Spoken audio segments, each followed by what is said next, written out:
like to say I'm delighted to be here, and I want to thank Lucius and Dieter for all the hard work and planning that's gone into the organization of this stellar event. It's wonderful to see so many old friends here. Usually I have to travel at least as far as California to see many of the people that are here, so it's great to see them in a new venue, and it's great to make so many new friends. This is a rather amazing group. You know, I'm always bemused when I come to events like this, because a conference that is supposedly devoted to substances that dissolve the ego. It's interesting to, you know, see that probably some of the largest egos in the known universe are drawn to these types of events.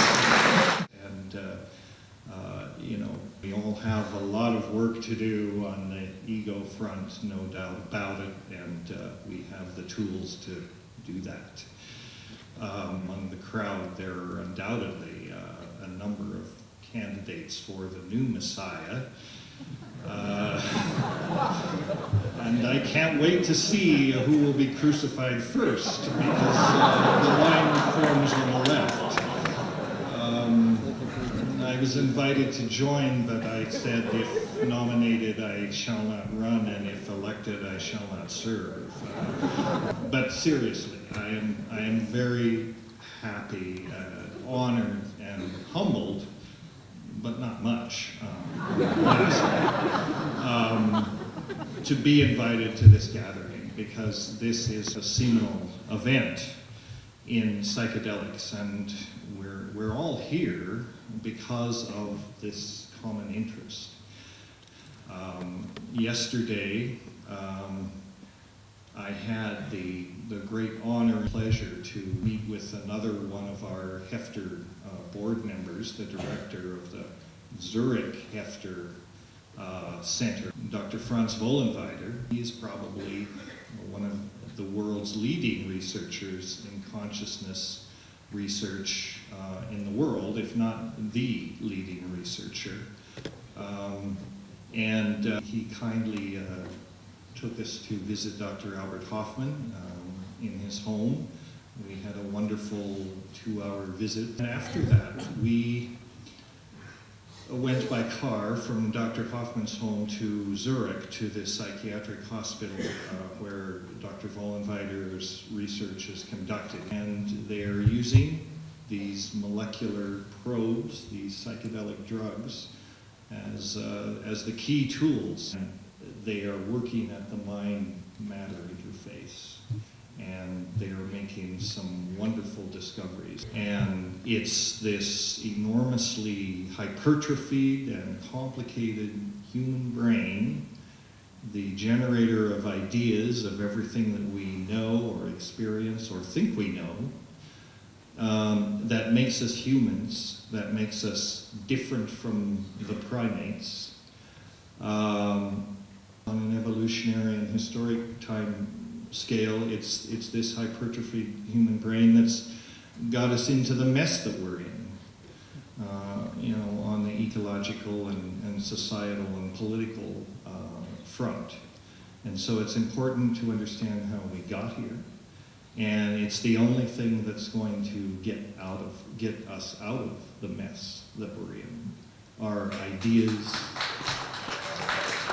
creativity, and thought. At the end of the day, we're still monkeys. As ayahuasca tells me again and again every time I check in with it, which is pretty often,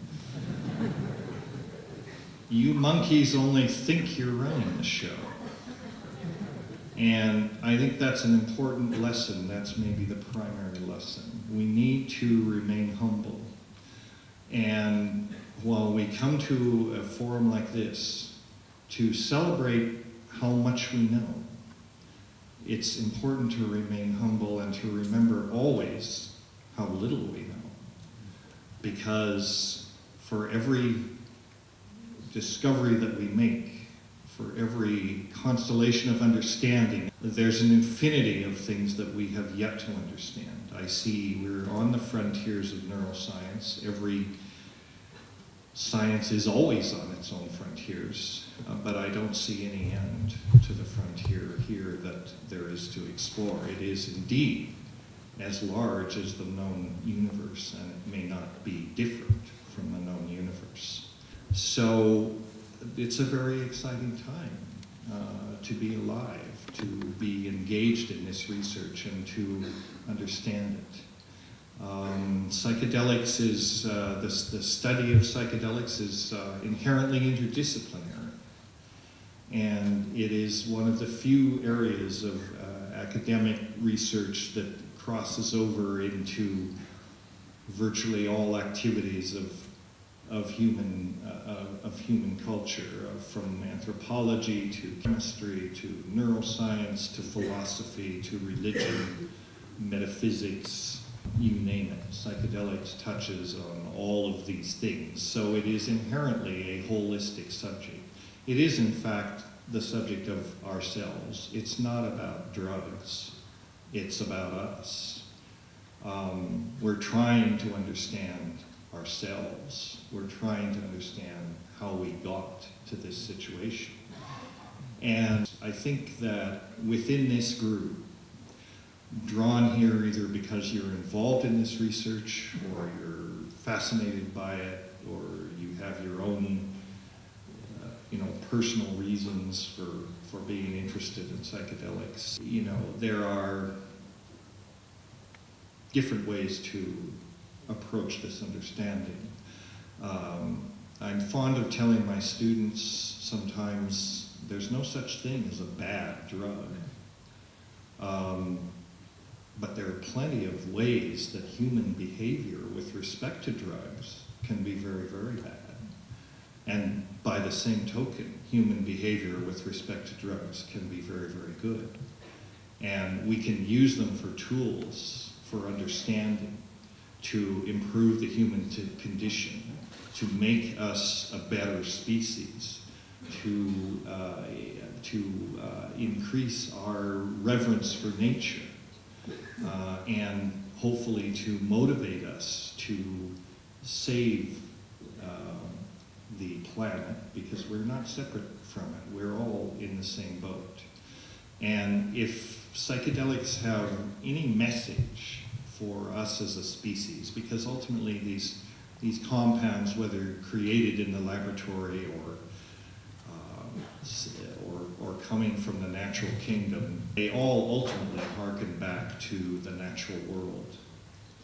And in some ways you can think of these compounds, these sacred substances, as molecular messages from Gaia, from the community, from the biospheric community of consciousness to our species, which has gotten a little bit out of control. And, we've gotten a little bit full of ourselves, and we need to pause and think how we're going to, if not fix it, at least not break it. We don't know what the real significance of psychedelics is, because our species has only been exploring this for, the last 60,000 years. That's a blink in evolutionary time, and it's an unfolding process. But I said, one analogy I like that occurred to me once in a state of inspiration or not, I said, psychedelics are kind of like a starship that's crashed in the jungle. And we're a swarm of monkeys that have come upon this thing. And we have no idea what it is, but we're distracted by the pretty lights. It's very nice. We can break off pieces of it and wave it around, and it does things like cure diseases and that kind of stuff, and we say, oh, well, that's what it's for. That's great. We can cure many of the ills that plague mankind, and humanity, I should say. And that's kind of the era that we're at now. We're trying to understand how can we utilize, if you will, this alien technology that nature has given us. But where I think it's leading is into the transition of the post-human, post-historical era. And where that will go, Gaia only knows. Thank you very much.